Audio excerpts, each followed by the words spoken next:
සුබ මධ්‍යහනක් පාස්කු ප්‍රහාරය සහ ඒ සිදුවුණු මහා මිනිස් සංහාරය පිළිබඳව අද වන විට මාස 29ක් ගත වෙලා තියෙන මොහොතක යුක්තිය උදෙසා කරන මේ අරගලය යුක්තිය උදෙසා හඬන නග ඒ සඳහා එකතු වෙන්න ලැබීම පිළිබඳව අපි සතුටු වෙනවා. දැන් මේ යුක්තිය උදෙසා යුක්තිය ඉල්ලා හඬ නගන එක නැත්නම් යුක්තිය ඉල්ලා කතා කරන එක යුක්තිය ඉල්ලීම කටු ඉඹුලේ නංවන වැඩක් බවට පත් වෙමින් තිබෙන මොහොතක නැත්නම් යුක්තිය ඉල්ලන අයට යුක්තිය ඉල්ලන ක්‍රිස්තියානි සභාවේ කාදිනල්තුමන් කාදිනල් උන්වහන්සේ ඒ වගේම පූජක උතුමන්ලා ඒ යුක්තිය උදෙසා කතා කරන පුරවැසියෝ මේ අය කටු ඉඹුලේ නංවලා මේ ප්‍රශ්නය විසඳන්න බැහැයි කියන එක අපි දන්නවා. මේ අයට මඩ ගැහිමෙන් මේ ප්‍රශ්නය විසඳන්න බැහැ කියන එක දන්නවා. ඒ නිසා මම දැන් මේ මඩ ගහන එක දැන් මේ අයට චෝදනා නගන එක කෙනෙකුට ප්‍රශ්නය විසඳන්නේ නැතුව ප්‍රශ්නය මොකක්ද කියලා බලන්නේ නැතුව චෝදනා නැගීම සම්බන්ධයෙන් මේ චෝදනා නගන අයට අපූර්ව උත්තරයක් බුදුරජාණන් වහන්සේ දීලා තියෙනවා. බුදුරජාණන් වහන්සේගේ සාකච්ඡාවක මේක බෞද්ධ පොතපතේ සඳහන් වෙන දෙයක් තමයි අර සච්චක කියන බ්‍රාහ්මණයාට බුදුරජාණන් වහන්සේ දීපු උත්තරයක්. ඒ සච්චක බ්‍රාහ්මණයා බුදුරජාණන් වහන්සේට විශාල වශයෙන් පරිභව කරා. තම මඩ ගැහුවා. විවේචනය කරා. දොස් කිව්වා. බුදුරජාණන් වහන්සේ අහන් ඉඳලා කිව්වා ඔබ ඔය කියන කිසිම දෙයක් මම බාරගන්නේ නැහැ. ඔබ ඔය මට කියන චෝදනා මට කරන පරිභවයන් මම බාරගන්නේ නැහැ. මම බාරගත්තේ නැත්තම් මොකද වෙන්නේ? බුදුරජාණන් වහන්සේ ඇහුවා. මමයි ඔබයි සාකච්ඡා කරනකොට මම මේ දේ බාරගත්තේ නැත්තම් නැවත ඔබ මේ දේ බාර ගන්න ඕනේ කිව්වා. මම බාරගත්තේ නැත්තම් ඒ දේ ඔබ බාර ගන්න ඕනේ. ඔය කුණු කොට ඔබ බාර ගන්න කිව්වා. ඔය චෝදනාව ඔබටමයි යන්නේ. මොකද ඒකෙන් පෙන්වන්නේ ඔබේ තියෙන අනුවණකම. ඒකෙන් පෙන්වන්නේ ඔබේ තියෙන අමනෝඥ භාවය. ඒකෙන් පෙන්වන්නේ ඔබේ තිබෙන්නා වූ ඔබට තිබෙන්නා වූ හැදියාව පිළිබඳ ප්‍රශ්නය.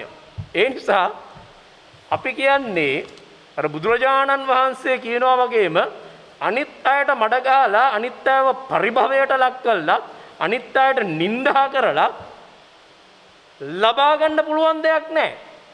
ඒ අය ඒකට උත්තර නොදුන්නාම ඒක නැවත ඔබ කරාමයි ගමන් කරන්නේ. ඒක නැවත ඔබමයි ඒ දේ පිළිගන්න ඕනේ. නැවත ඔබමයි ඒ දේ බාර ගන්න ඕනේ. ඒ වගේ අපි දැක්කා දැන් මේ පාස්කු ප්‍රහාරය සහ ඒ අදාළ කාරණා සම්බන්ධයෙන් මේ වන විට මාධ්‍ය ඉදිරියට ඇවිල්ලා යම් යම් අය ප්‍රකාශ කරනවා. දැන් අපි දැක්කා පෞගිය සතියේ මාධ්‍ය ඉදිරියට ඇවිල්ලා අර ඉස්ලාම් ආගම සහ ඒ සම්බන්ධයෙන් විවිධ අදහස් දැක්වීම පිළිබඳව ඊයේ අපි දැක්කා එය ඉස්ලාම් පූජක තුමෙක් මෞලවී තුමෙක් මේ පිළිබඳව දැඩි කනස්සල්ලෙන් හිත් වේදනාවෙන් අදහස් දැක්වීමක් කළා තියෙනවා. අපි මුස්ලිම් පූජකතුමන්ලට මෞලවී තුමන්ලට කියන්නේ ඔය පුද්ගලයා සම්බන්ධයෙන් එයා කියන කාරණා සම්බන්ධයෙන් උත්තර දෙන්න යන්න එපා. පළවෙනියෙන් ඉල්ලන්නේ එයාට උත්තර දෙන්න ගියොත් එහෙම එයාට උමනා කරන භූමිය හදනවා. ග්‍රවුන්ඩ් එක හදනවා අපි. එයාට ඕනේ කරන්නේ මේ ආරෝව හදාගන්න. එයාට ඕන කරන්නේ මේ ගැටුම හදාගන්න. මේක 아무තු දෙයක් නෙමෙයි එයාට. එයා මේක තමයි පහුගිය අවුරුදු 10 12ක කාලේ කළේ. දැන් මේ අලුත් වටයකින් කරන්න ඉන්නේ පරණ වැඩේමයි. ඒ නිසා මේවට උත්තර දෙන්න යන්න එපා. මේවා ගැන කුපිත වෙන්න එපා. මේවා ගැන කනගාටු වෙන්න එපා. අපි කියන්නේ මේ පරණ ප්‍රහාරය එල්ල කරන මේ පන්දු ප්‍රහාරය හමුවේ මේවට පිත්ත දාන්න යන්න එපා. මේවට නිදැල්ලේ යන්න ඉඩ අරින්න. මේ සූදානම් වෙන්නේ නැවත වතාවකින් අර පරණ විදිහටම මතක තියාගන්න මේ මොහොතේදී මේ ආණ්ඩුව කඩා වැටිලා තියෙන්නේ. මේ ආණ්ඩුවේ අවසාන ජවනිකාව. මේ අවසාන ජවනිකාව රඟ දක්වන මොහොතේදී නැවත වතාවක් අර පරණ වැඩේ කරන්න උත්සාහ කරන්නේ මේ ආණ්ඩුවට ටින්කරින් ගාලා මේ ආණ්ඩුවට පේන්ට් ටිකක් ගාලා සුදුහුණු ටිකක් ගාලා ආයි වතාවක් කියන්න මේක තමයි අන්තිම අවස්ථාව අපිට ලැබිලා තියෙන අපේ ජාතිය අපේ ආගම මව්බිම ආරක්ෂා කරන්න තියෙන අන්තිම අවස්ථාව කියලා මේකට සුදුහුණු ටිකක් ගාලා නැවත වතාවක් ටින්කරින් කියලා ඊළඟ මැතිවරණයට එනකොට මේකලා සකස් කරගන්න භූමිය සකස් කරගන්න හදන්නේ. ඒ නිසා අපි කියන්නේ පූජක උතුමන්ලට අපි කියන්නේ මෞලවීතුමන්ලට අපි කියන්නේ මේවට කුපිත වෙන්න එපා. මතක තියාගන්න මේ කියන දේවල් මේ දක්වන අදහස් සිංහල බෞද්ධයන්ගේ අදහස් නෙවෙයි. බොහොම පැහැදිලිවම කියනවනේ මේ දක්වන අදහස් මේ චීවරයක් දරාගෙන මේ දක්වන අදහස් ඇවිල්ලා සිංහල බෞද්ධයාගේ අදහස නෙමෙයි. සිංහල බෞද්ධයන් සාතිශය බහුතරයක් මේ අදහස පිළිගන්නේ නැහැ. අද සිංහල බෞද්ධයන් මෙයා කියන කතා පිළිගන්නේ නැහැ. තවදුරටත් ඕවට ප්‍රතිචාර දක්වන්නේ නැහැ. බලන්න එයා කතාවක් පැවැත්වුවට පස්සේ එයාට ලැබෙන ප්‍රතිචාරය මොකක්ද කියලා. එනිසා සිංහල බෞද්ධ ජනතාව දන්නවා මේ සූදානම් වෙන්නේ නැවත වතාවක් ජාතිවාදය අවුස්සන්න ආගම්වාදය අවුස්සන්න මේ නැවත වතාවක් දේශපාලන කොන්ත්‍රාත් එකක් කරන්නේ. මේ වෙන මොකක්වත් නෙමෙයි කරන්නේ. මේ සූදානම් වෙන්නේ මේ ආණ්ඩුව කඩාගෙන වැටිලා අවසන් ජවනිකාව මේ ආණ්ඩුව රඟ දක්වමින් ඉන්න මොහොතේ ආණ්ඩුව ගලවා ගැනීමේ දේශපාලන කොන්ත්‍රාත් එකක් කරන්නේ. ඒ නිසා මේ කොන්ත්‍රාත් එකට ඕමනා කරන ග්‍රවුන්ඩ් එක හදන්න එපා. නොසලකා හරින්න.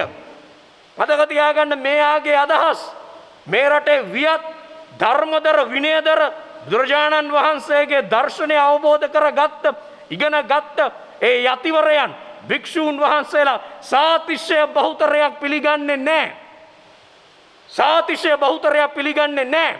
නිසා එයා දක්වන අදහස් අර මං කලින් කිව්වා වගේ එයාටම බාර ගන්න ඉඩ දීලා ඉන්න.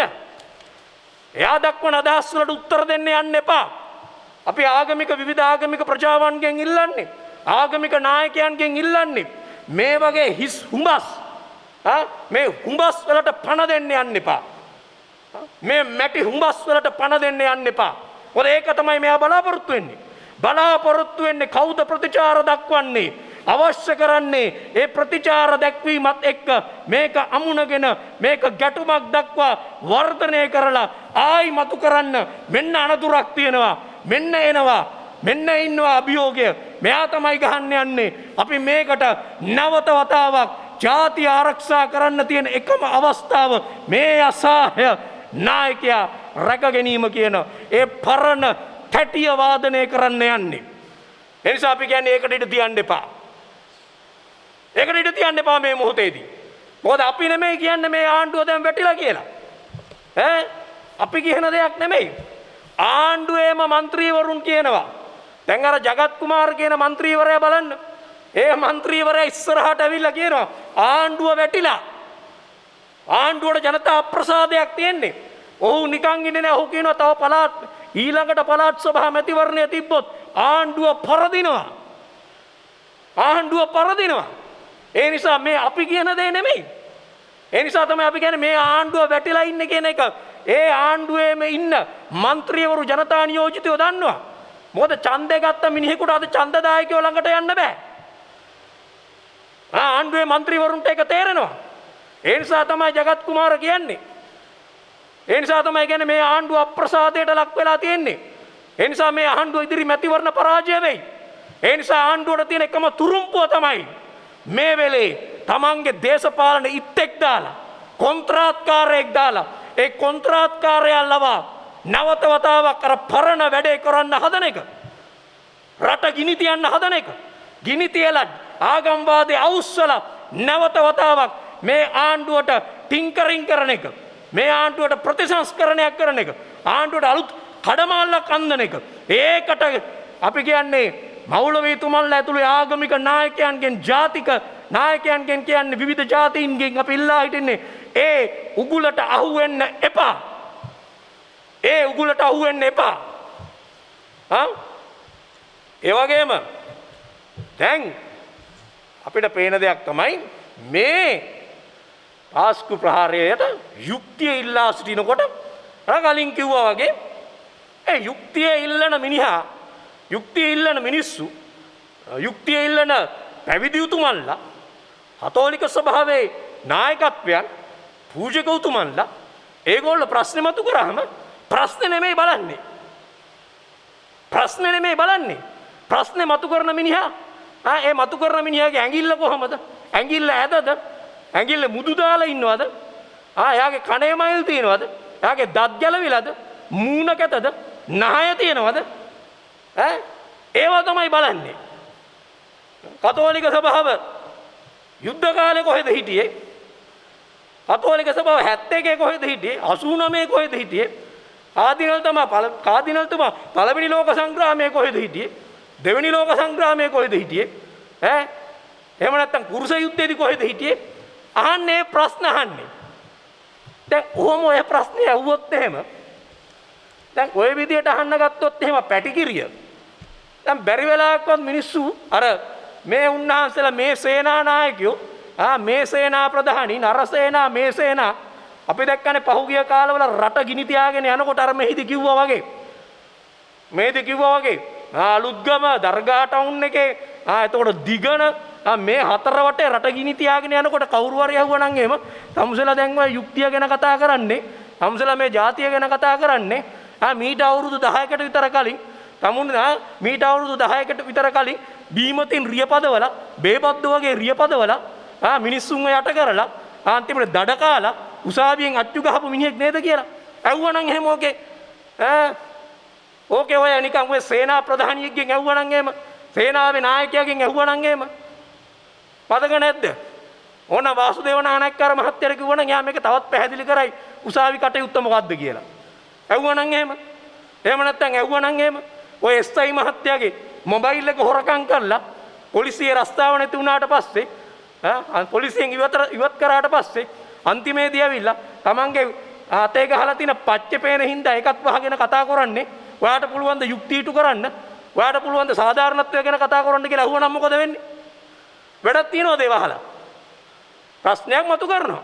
ආයි පැටිකිරිය අහලා වැඩක් තියනවද? ආයි පැටිකිරිය අහලා වැඩක් තියනවද? අපි කියන්නේ ඔය ප්‍රශ්නේ අදාළ නැහැ. දෙගොල්ලොන්ගෙන් ඔය අහන ප්‍රශ්නේ වැඩක් නැහැ. එයා එදා කොහෙද හිටියේ අද කොහෙද හිටියේ කියලා අහලා වැඩක් නැහැ. ප්‍රශ්නයක් තියෙනවා.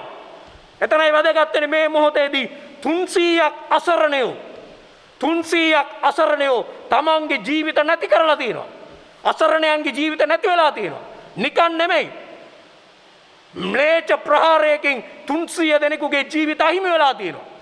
ඒ මිනිස්සු යුද්ධයකට ගිහිලා නෙමෙයි, ගැටුමකට ගිහිලා නෙමෙයි. දෙයියෝ වඳින්න ගිහිල්ලා.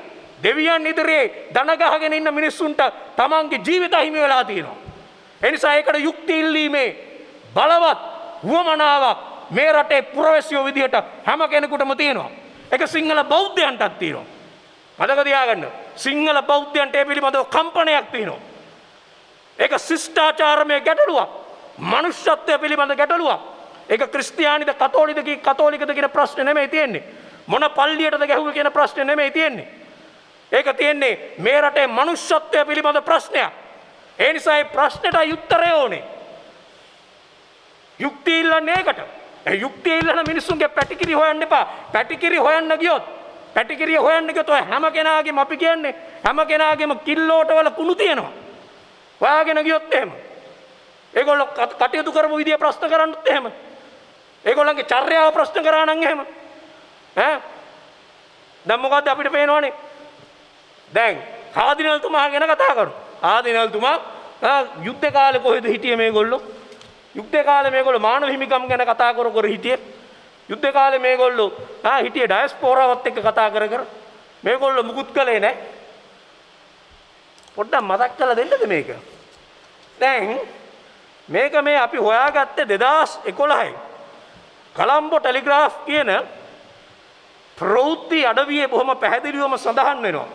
ඒ ප්‍රවෘත්ති අඩවිය සහ අනෙක් පාර්ශවයන් එදා හිටපු මානව හිමිකම් ක්‍රියාදරයන් විවිධ සංවිධාන නගපු චෝදනාවක් තමයි ආදිනල්තුමා එවකට හිටපු මහින්ද රාජපක්ෂ ආණ්ඩුවේ ඒ ආණ්ඩුවට එරෙහිව තිබුණු මානව හිමිකම් සහ යුද අපරාධ සම්බන්ධයෙන් චෝදනා එල්ල වෙද්දී ඒවා ඉදිරියේදී මහින්ද රාජපක්ෂ ආණ්ඩුව රැක ගැනීම සඳහා කටයුතු කළා කියන විවේචනය ඔය අද කියනකොට මේ සංවිධාන අර සේනාව මේ සේනාව එදා කොහෙද කාදිනල්තුමා හිටියේ කියලා කාදිනල්තුමා සම්බන්ධයෙන් එදා හිටපු සංවිධාන මානව හිමිකම් ක්‍රියාදරයන්ට විවේචනයක් තිබුණා.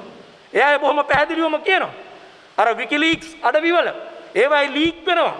ඇමරිකානු තානාධිපතිනියත් එක්ක කාදිනල්තුමන් කරපු සාකච්ඡා අන්න කලම්බ ටෙලිග්‍රාෆ් වෙබ් අඩවිය ගිහිල්ලා ඕනනම් බලන්න. 2011 මේක තියෙන්නේ සැප්තැම්බර් මාසේ. ඒකේ බොහොම පැහැදිලිව සඳහන් කරනවා. ඒ සඳහන් කරලා කියන්නේ මොකද්ද? මෙන්න මෙහෙම කියනවා ඒ සාකච්ඡාවේ. ඒ කේබල් එකේ සඳහන් කරනවා. මේක කියන්නේ එවකට හිටපු ඇමරිකානු තානාධිපතිනිය පැට්‍රීෂියා බුටෙනිස්. එයා කියනවා ඒකේ සමරි එක. මේකේ තියෙනවා වෙලුම් කීපයක්, අංශ කීපයක්. එකක සඳහන් කරන්නේ Roman Catholic Archbishop Ranjit told ambassador that pushing the government of Sri Lanka too hard on the war crimes accountability issue now could destabilize Sri Lankan democracy and would set back the cause of human rights. He reasoned that weakening the Rajapakshas, who despite their public image were relative moderates in the Sri Lankan polity, could backfire. Moreover, if Sri Lanka were denied GSP plus economy,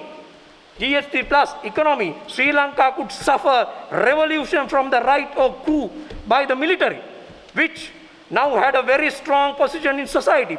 Ambassador countered that this was an interesting perspective, but if the Rajapakshas were in fact moderates, they needed to show it. මේ බොහොම හොඳට ගිහිල්ලා බලන්න කාදිනල්තුමාට ඇඟිල්ල දික් කරන්න එපා. කාදිනල්තුමා කොහෙද හිටියේ එතකොට? එතකොට හිටියේ LTT කඳවුරේ, එතකොට හිටියේ මානව හිමිකම් රැක ගැනීම හින්දා නෙමෙයි. එදා කාදිනල්තුමා පෙනී හිටියා ගිහිල්ලා. මේක බොහොම පැහැදිලි විකිලීක්ස් වල ගිය මේ කේබල් එකේ ගිය මේ සංවාදයේ හැමම තියෙනවා. ඒකේ බොහොම පැහැදිලිවම කියනවා කාදිනල්තුමා එදා පෙනී හිටියා රාජපක්ෂ ආණ්ඩුව වෙනුවෙන්. එයාට එහෙම කරන්න එපා. එයාට මේ වෙලේ යුද අපරාධ වලට තල්ලු කරන්න එපා. රට අස්ථාවර වෙනවා. ඒක තවදුරටත් කියනවා මේ රාජපක්ෂ මහින්ද රාජපක්ෂ කියන්නේ මොඩරේට් ලීඩර් කෙනෙක්. මේ අද ඉන්න දේශපාලනඥයන් අතර මොඩරේට්ම ලීඩර් මහින්ද රාජපක්ෂ කියනවා. ඒ සහතිකය දෙන්නේ කාදිනල්තුමා. ඒ නිසා මේ නොදන්න මේ සේනාවල ඉන්න ඇම්බෙට්ටයන්ට කියන්නේ ගන්න නැත්තම් මේවා ගිහිලා කියව ගන්නවා පරිවර්තනයක් හරි කරලා. නොදන්නේව කියන්න එපා කාදිනල්තුමා එදා කොහෙද හිටියේ කියලා. එදා තමුන් නැහැ කොහෙද හිටියේ. ඔන්න ඕකයි ප්‍රශ්නේ. යුද්ධ යන කාලේ මේගොල්ලෝ කොහෙද හිටියේ? මේගොල්ලෝ කොහෙද හිටියේ කියලා අන්න විමල් වීරවංශ මහත්තයා පාර්ලිමේන්තුවේදී කිව්වා. මේගොල්ලෝ කොහෙද හිටියේ? විමල් වීරවංශ මහත්තයා කියනවා මේගොල්ලෝ එදා නෝවීජියානු බලල් අත් නෝවීජියාවේ සල්ලි අරගෙන බටහිර කුමන්ත්‍රණකාරයෝ විදියට LTT එකේ රාජරත්නම්ලා ඒ වගේම රවි කරුණානායක ඒගොල්ලොත් එක්ක ගිහිලා නෝර්වේ වල ෆොටෝ අරගෙන එදා ඒ නෝවීජියානු සල්ලි අරගෙන මේගොල්ලෝ ආගම්වාදය විශ්ව ලංකාවේ කියලා චෝදනා කරන්න වෙන කවුරුවත් නෙමෙයි. පාර්ලිමේන්තුවේත් ඒ චෝදනාව කරනවා විමල් වීරවංශ. ඕන්නම් බලන්න ගිහිල්ලා මාධ්‍යවල. බලන්න ගිහිල්ලා ආකයිව්ස් වල. අන්න එදා ඒගොල්ලෝ හිටපු තැන. එදා ඒගොල්ලෝ එතන හිටියයි කියලා තමයි විමල් වීරවංශ මහත්තයලා චෝදනා කරන්නේ. ඒ නිසා ඔය එකක්වත් අදාළ නැහැ මේ මොහොතේ. මං කිව්වේ මම මේක මතු කරේ කාදිනල්තුමා එදා හිටපු තැන අහන එකයි. ආදිනල්තුමාගේ එදා පෙටිකිරිය අහන එකයි. ආදිනල්තුමා කොහෙද මේ යුද්ධ කාලේ හිටියේ කියන අහන එකයි. ඒ වගේම ඔය උන්නාන්සේලා එදා හිටියේ නෝවීජියාවේ නේද? නෝවීජියානු සල්ලි අරගෙන නේද හිටියේ? ඔය විමල් වීරවංශ මහත්තයා කියන විදියට. ඒගොල්ලොත් එක බටහිරත් එක්ක නේද හිටියේ කියලා අහන ප්‍රශ්නේ අහලා වැඩක් නැහැ. ඒ ප්‍රශ්නේ මේකට අදාළ නැහැ. ඒ මහන්න ගියොත් එමේ පැටිකිරිය උස්සවුස් ඉන්න පුළුවන්. ප්‍රශ්නේ වෙන්නේ ඇත්තක් තියෙනවා මෙතන. මෙතන 300 අසරණයෝ ඝාතනය කරලා තියෙනවා, විනාශ වෙලා තියෙනවා. තවත් විශාල පිරිසක් වන්දි ගෙවනවා. මානසිකව සහ කායිකව. අනේ මේ මිනිස්සුන්ට යුක්තිය ඉටු වෙන්න ඕනේ. ඒ මිනිස්සුන්ට යුක්තිය ඉටු වීම සඳහා ඒ මතු කරන ප්‍රශ්න වලට උත්තර දෙන්න ඕනේ. මෙහිදී බොහොම මතු කළා වගේම පියතුමා කාදිනල්තුමා අහලා තියෙන ප්‍රශ්නය, කතෝලික සභාව අහලා තියෙන ප්‍රශ්න ටික, ඒවා කාදිනල්තුමාවත් පියතුමන්ලවත් හිතින් හදාගත්ත ප්‍රශ්න නෙමෙයි. ඒ ප්‍රශ්න ඇවිල්ලා මේ රටේ පාර්ලිමේන්තු නියෝජිතයෝ, මතක තියාගන්න පාර්ලිමේන්තු නියෝජිතයෝ, පාර්ලිමේන්තුවේ කියන්නේ ඕපදූප නෙමෙයි. ඕපදූප නෙමෙයි කියන්නේ. ඒගොල්ලෝ ජනතාව දැනුවත් කරන්නේ. ඒගොල්ලෝ ප්‍රසිද්ධිය කිව්වා අපි මේවට ලෑස්ති උත්තර දෙන්න. පුළුවන් නම් අපිව ගෙන්නන්න කිව්වා. දැන් අපි දැක්ක පෙරේදා පාටලි චම්පික රණවක කියනවා මමත් ගිහිලා සාක්ෂි දුන්නා. වෙලුම් 22ක් තියෙනවා, එක වෙලුමයි ඉස්සරහට දැම්මේ. එක වෙලුමයි ප්‍රකාශයටපත් කළා තියෙන්නේ. අන්න අනිත් වෙලුම් 22 තියෙනවා කිව්වා මේකේ පරිසරය ගැන, ආගම්වාදය පිළිබඳව. මේවා අවිස්සුණු විදිය, මේවට තියෙන සම්බන්ධකම් ඔහු කියනවා පාටලි චම්පික රණවක. අපිට සැකයක් තියෙනවා, මොකද මේකේ මතු කරලා තියෙනවා මේ අන්තවාදීන් සහ මේ අන්තවාදී කල්ලි සහ ආරක්ෂක අංශවල විවිධ අයත් අතර තිබිච්ච සම්බන්ධය. පාටලි චම්පික රණවක කියනවා. ඔහු කියනවා මාව ගෙන්නුවොත් මං කියනවා ගිහිල්ලා. ඇයි ගෙන්නන්නේ නැත්තේ? නිකන් මඩ ගහලා නන්නේ. පාටලි චම්පික කොල්ලු පිටියේ පල්ලියකට ගියා. හත්තිලා උනේ. ඒක මිනිහෙකුට පල්ලියකට පන්සලකට යන්න බෑනේ. ඈ? දැන් බලන්නකො මං කියන්නේ මේ මවන චිත්‍රය මම එකයි කිව්වේ. මවනදී මේ තියෙන බංකොලොත්කම මිනිහෙකුට පල්ලියකට පන්සලකට යන්න බෑ. පියතුමෙක් එක්ක කතා කරන්න බෑ. ස්වාමීන් වහන්සේ කෙනෙක් එක්ක කතා කරන්න බෑ. ඈ? ඕවා නෙමෙයි ප්‍රශ්නේ. එයා කියනවා මම ලෑස්ති. මට එන්න කියන්න මං ඇවිල්ලා කියන්නම් කියලා. අන්න එයාගෙන් අහන්න. හරින් ප්‍රනාන්දුගෙන් අහන්න. එරාන් වික්‍රමරත්නගෙන් අහන්න. මනුෂ්‍ය නානායක්කාරගෙන් අහන්න. අනුර කුමාර දිසානායකගෙන් අහන්න. එලි කරනවා. කඩයිමකට ගෙනල්ලා තියනවා ඒගොල්ලෝ. ඒගොල්ලෝ නම් ගම් කියනවා. සොනික් කියලා කියනවා. ඒගොල්ලෝ කියන්නේ. ඉතින් මේ වගේ ප්‍රශ්න ගොඩක් ඒගොල්ලෝ මතු කරලා තියෙනවා. ඒවා තමයි කාදිනල්තුමා ප්‍රමුඛ කතෝලික සභාව ප්‍රශ්න කරන්නේ.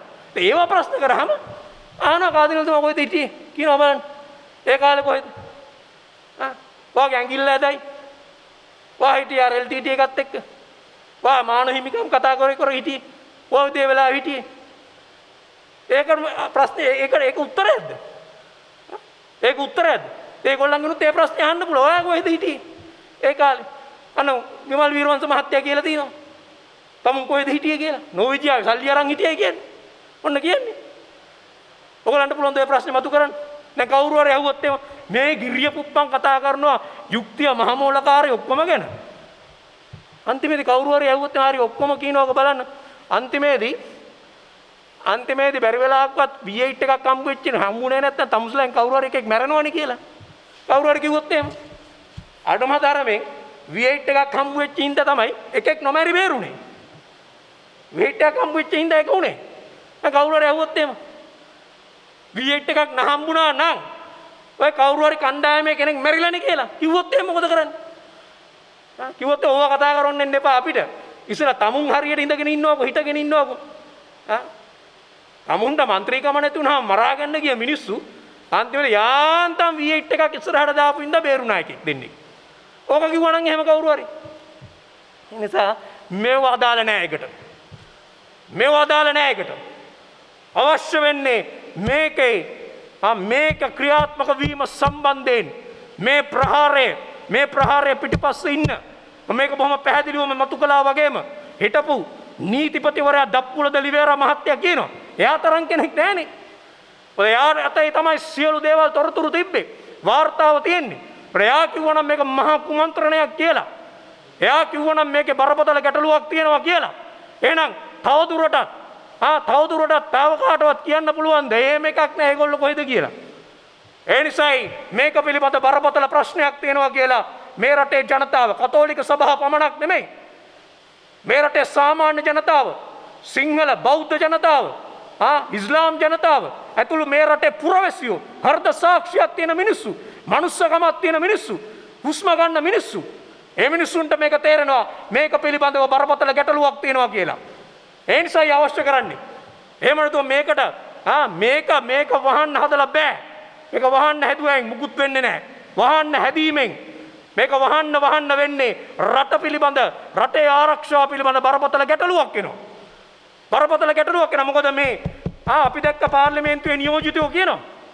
අපි දැක්ක අනුර කුමාර දිසානායකලා වගේ අය, හරින් ප්‍රනාන්දුලා වගේ අය කියනවා මේ අය මේ නම්ගම් සඳහන් කරපු අය ඒ අය කියන යම් අය ඒ අය මේ විවිධ තනතුරු දරනවා ආණ්ඩුවේ ඉහළම. එහෙම නැත්නම් මේ විවිධ ආයතනවල ඉහළ තනතුරු දරනවා. ඒතර මේ අය නිරුපද්‍රිතව ඉන්නවා නම් මෙයාට එරෙහිව නීතිය ක්‍රියාත්මක නොවෙනවා නම් රටේ ආරක්ෂාව පිළිබඳ බරපතල ප්‍රශ්නයක් තියෙනවා කියලා උන් කියනවා. අනුර කුමාර දිසානායකලා හරින් ප්‍රනාන්දුලා කියනවා. ඒ නිසායි මේ ප්‍රශ්නය මතු කරන්නේ මේක හොයන්න. ඒව අවධානයට ගන්න. අරගෙන ගැටලුව මතු කරන්න. එහෙම කියද්දි කාගෑරි පිටින් දාලා මේක නිකන් එහෙම නැත්තම් මේකෙන් ප්‍රශ්න කරන්න ඕන මිනිස්සුන්ව එහෙම නැත්තම් ආණ්ඩුවේ විත්තිකාරයෝ බවට පත් කළා. ආණ්ඩුවේ විත්තිකාරයෝ බවට පත් කළා. ඒ අය ප්‍රශ්න නොකර ඒ අයගෙන් මේක ගැන අහන්න නැතුව මේ තොරතුරු එළි වෙලා තියෙද්දි මේ මතු කරලා තියෙද්දි ඒ අයව ප්‍රශ්න නොකර ඒ අයගෙන් මේ ගැන අහන්න නැතුව ඒ අයගෙන් පිළිබඳ විමර්ශනයක් කරන්න නැතුව ඒ අයගෙන්ම මේක අහනවා නම් ඒ අයව සාක්ෂිකාරයෝ කරගෙන මේ වැඩේ කරන්න යනවා නම් යුක්තිය පිළිබඳ බරපතල ප්‍රශ්නයක් තියෙනවා. අන්න ඒක තමයි මේ කියන්නේ. ඒ හඩ තමයි මේ ඉදිරිපත් වෙන්නේ. ඒ නිසායි අපි කියන්නේ මේ මොහොතේදී මේ රටේ ජනතාව ඉල්ලා සිටින යුක්තිය, මේ රටේ පුරවැසියෝ ඉල්ලා සිටින යුක්තිය. ඒ වෙනුවෙන් තමයි මේ හඩ. ඒ වෙනුවෙන් තමයි මේ අරගලය. ඒ නිසා මේ සටන අපි ඉදිරියටම ගෙන ආ යුතු සටනක්. ඒක ජනතාවගේ අරගලයක්. ජනතාව ඉල්ලා සිටින දෙයක්. දැන් බලන්න. දැන් මේ අපි අර කලින් කෝගේ මේ ආණ්ඩුව මේ අවසාන ජවනිකාව රංගන ආණ්ඩුව කොච්චර අපූර්ව ආණ්ඩුවක්ද කියලා. දැන් ඔය අපි දැක්කන්නේ දැන් ඊයේ පෙරේද අපූර්ව අර Facebook post කීපයක් තිබුණා. අර එක post එකක තිබුණ අපූර්ව. දැන් මේ දවස්වල තමයි තරුණයෝ මේ ආණ්ඩුවේ තියෙන අමනකම්, මේ ආණ්ඩුවේ තියෙන අමනෝඥකම්, මේ ආණ්ඩුවේ තියෙන නොහැකියාව, මේ ආණ්ඩුවේ තියෙන බංකොලොත්කම නිසා මේ මොහොතේ තරුණයා ඊටාම නිර්මාණශීලී ප්‍රකාශන කරන එක තමයි විරෝධය දක්වන විදිහ. අපි දැක්ක මේ තරුණයෝ කියලා තියෙනවා ලංකාවේ නීතියක් කියලා. ලංකාවේ නීතියක් කියලා තිබ්බේ ඇඳිරි නීතිය විතරයි. යකෝ මුන් ඇඳිරි නීතියටත් කෙලියන්නේ කියලා. ලංකාවේ නීතිය කියලා දෙයක් තිබුණේ ඇඳිරි නීතියට විතරයි. යකෝ මුන් ඇඳිරි නීතියටත් සර්ගේ ආණ්ඩුව කෙලියන්නේ කියලා. මොකද්ද කලේ? ඇඳිරි නීතිය දවසේ ඇඳිරි නීතිය මිනිස්සු ඇඳිරි නීතියට බයයි. අපි දන්නවා. දැන් මිනිස්සුන්ට කිව්වා ඇඳිරි නීතියේ තියෙන පෝලිං වල ඉඳලා බීහන් කියලා. වයින් ස්ටෝර්ස් වල පෙරලි ඉන්නවා මේ ඇඳිරි නීතිය තියෙන්නේ. ඔන්න සර්ගේ ආණ්ඩුව කරපු දේ. ඇඳිරි නීතියක් තමයි බය හිටියේ මිනිස්සු. ඒ ඇඳිරි නීතියක් කඩලා තොපි පෝලිමේ ඉඳන් බීහන් කිව්වා. ඕද වැඩි මන් දැක්ක අර කලුතර ඉන්න ඇමතිවරයෙක්. අර කලුතර ඉන්න ඇමතිවරයෙක් hina වෙවි ලැජ්ජයි කියන්න. hina වෙවි ඇවිල්ලාගෙන කොහමද පෝලිම? අපෙන් රුපියල් 2000 ඉල්ලන්නේ. කොහොමද පොලිමේ ඉඳලා බොන විදිය? බෝතල් අරන් යන විදිය. එයාගෙන් රුපියල් 2000. ඒගොල්ලන්ගෙන් 2000 ඉල්ලනවලු. ඔන්න මිනිස්සු ගැන හිතන විදිය. මේ ඇමතිවරු පොහොට්ටුවේ ඇමතිවරු මිනිස්සු ගැන හිතන විදිය. ඒගොල්ලෝ හිතන්නේ අපි හිඟන්නෝ කියලා. අපි ඒගොල්ලන්ගේ රුපියල් 2000 ඉල්ලලා පස්සෙන් යන හිඟන්නෝ කියලා. අපි යාචකයෝ. අතපල්ලෙන්ගටලා අතපල්ලෙන්ගටන දේවල් ලෙවකන යාචකයෝ කියලා හිතාගෙන ඉන්නේ. රුපියල් 2000ගේ අම්මගේ අප්පගේ දේ නෙමෙයි. රුපියල් 2000ගේ සාක්කුවෙන් දෙනේව නෙමෙයි. රුපියල් 2000 මැති ඇමතිවරුන්ගේ ගෙවල් වලින් ගේනේව නෙමෙයි. ඒගොල්ලන්ගේ ව්‍යාපාර වලින් දෙනේව නෙමෙයි.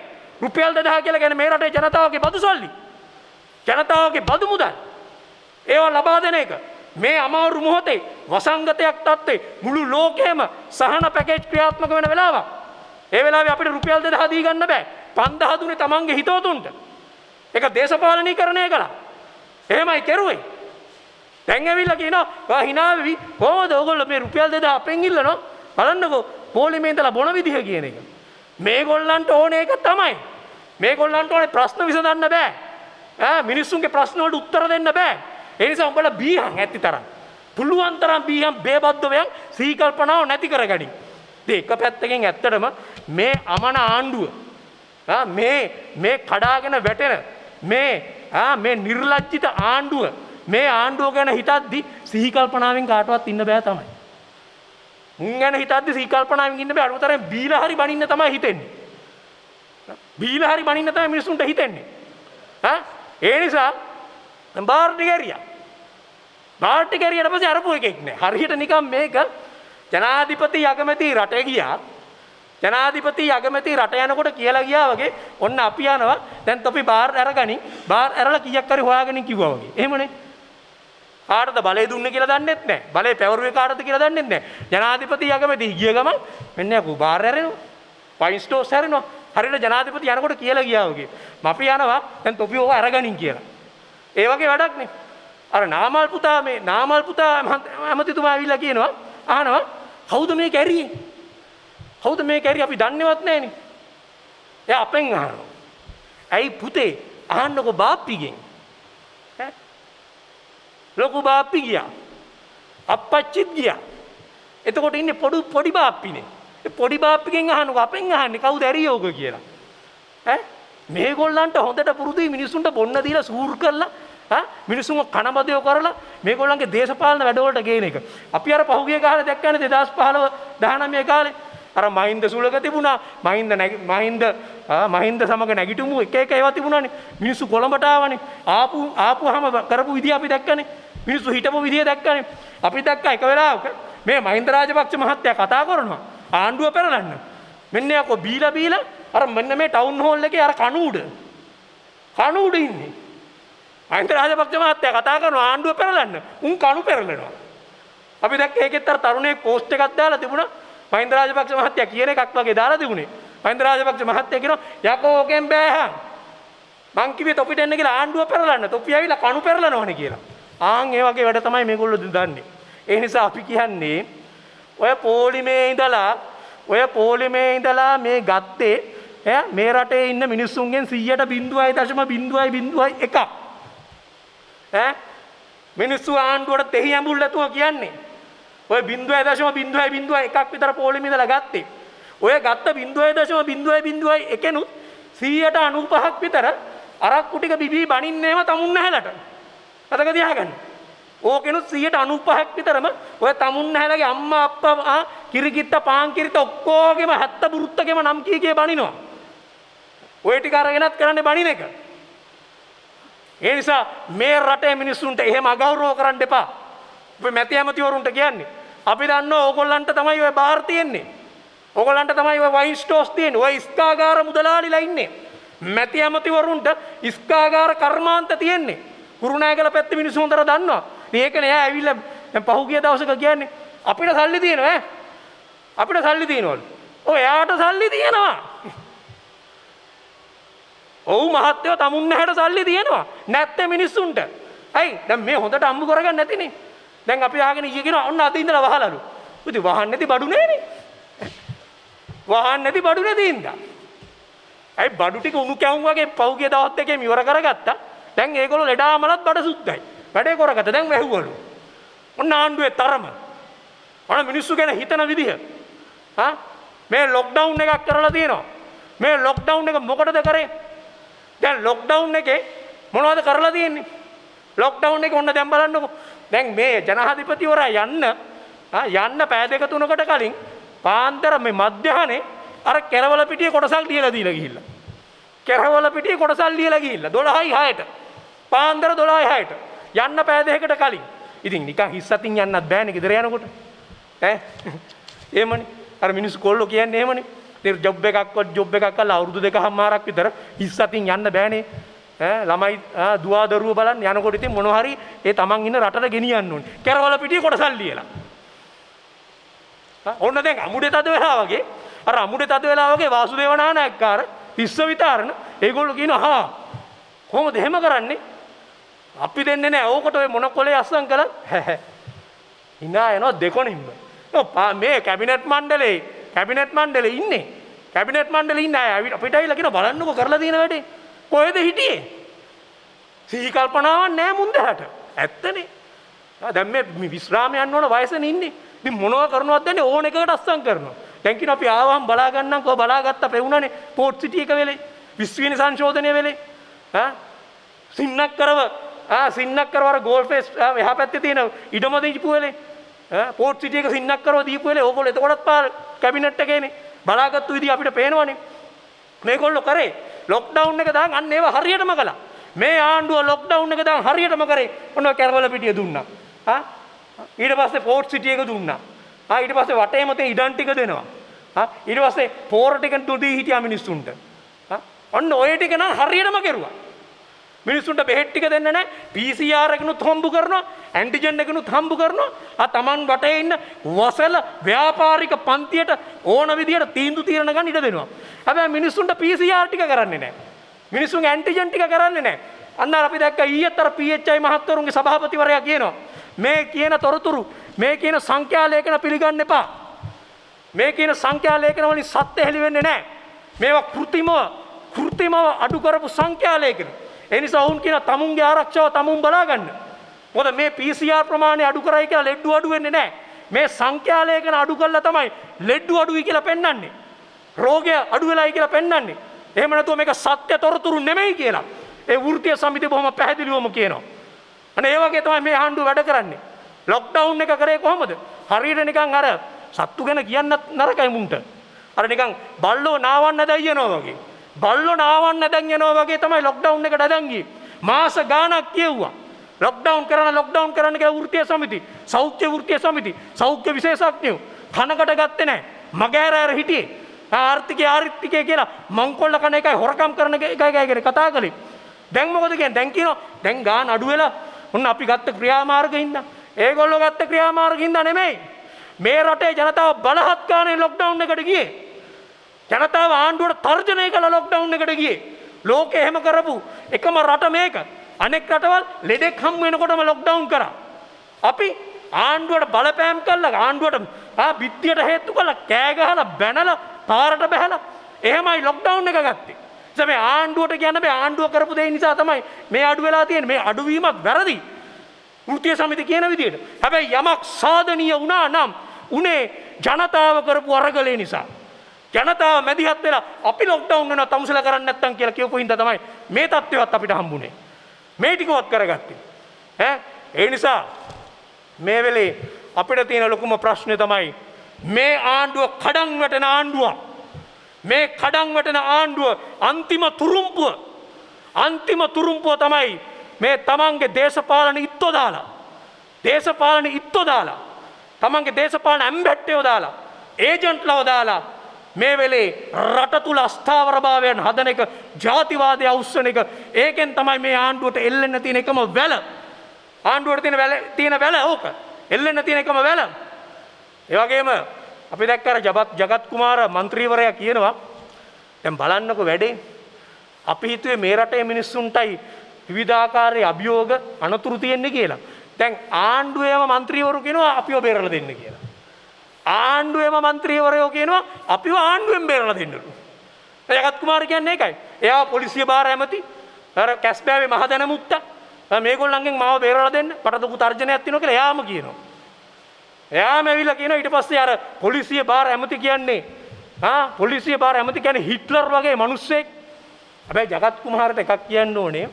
ඔව් හිට්ලර් ඝාතකෙක් මානසික මිනිහෙක් යුදෙව් ඝාතකෙක් ලෝක ඉතිහාසයේම ඉන්න බරපතලම ඝාතකෙක්. ඒක ඇත්ත. හැබැයි අපි අහලා නැහැ තාම හිට්ලර් හොරෙක්ද කියලා. හිට්ලර් මිනිස්සුන්ගේ සල්ලි මංකොල්ල කෑවද කියලා අපි දන්නේ නැහැ.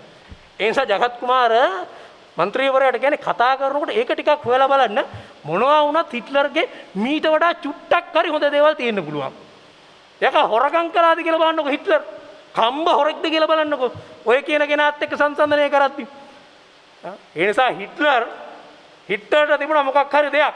ඒ තමයි හිට්ලර් ආර්ය ජාතිවාදය ගැන හරි කතා කළා. ආර්ය ජාතිවාදය හරිය කතා කළා. දැන් මේගොල්ලෝ කතා කරන්නේ ජාතිවාදයද? ඔය කියන මිනිස්සයා. ඒ මිනිස්සයා කතා කරන්නේ ජාතිවාදය නෙමෙයි ජංගිවාදය. ඒක ජාතිවාදයක් නෙමෙයිනේ. ඔය කතා කරන්නේ ජංගිවාදයක් ගැනනේ. ඒ නිසා අවසාන වශයෙන් කියන්නේ මේ සටන මේ ආණ්ඩුව වැටෙන මොහොතේදී මේක මගහැරීම සඳහා කරන මේ ඊටාම දේශපාලන උප්පරවැට්ටි වලට රවටෙන්න එපා කියන ඉල්ලීම අපි සියලුම ආගමික නායකයන්ගෙන් සියලු ජාතීන්ගෙන් ඉල්ලා සිටිනවා. අපි ආණ්ඩුවට කියන්නේ තව තුරුම්පු ගහන්න එපා. මේ මොහොතේදී අවශ්‍ය කරන්නේ යුක්තිය ඉටු කිරීම සඳහා ඒකාධිනතුමා ප්‍රමුඛ කතෝලික සභාව මතු කරන ප්‍රශ්න ඇඟිල්ල දික් කරාම ඇඟිල්ල දිහා බලන්නේ නැතුව ප්‍රශ්න දිහා බලන්න. ප්‍රශ්නේ මොකද්ද කියලා බලලා ඒකට උත්තර දෙන්න සූදානම් වෙන්න. එහෙම නොවනවා නම් ඒක ජනතා අරගලයක් බවට පත් වෙනවාමයි. ස්තුතියි.